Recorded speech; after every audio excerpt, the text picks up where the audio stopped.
பாமக இளைஞரணி தலைவர் அன்புமணி ராமதாஸ் விழுப்புரத்தில் உள்ள வாக்குச்சாவடியில் வாக்களித்தார். பின்னர் செய்தியாளர்களிடம் பேசிய அவர், இந்த தேர்தலில் பாரதிய ஜனதா தலைமையிலான தேசிய ஜனநாயக கூட்டணி அதிக இடங்களில் வெற்றி பெறும் என நம்பிக்கை தெரிவித்தார்.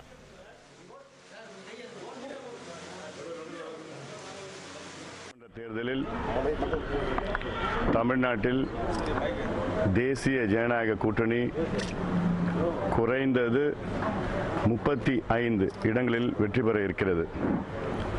காரணம், தமிழ்நாடு மக்களுடைய மனநிலை ஒன்று, மோடி அவர்கள் பிரதமராக வர வேண்டும்.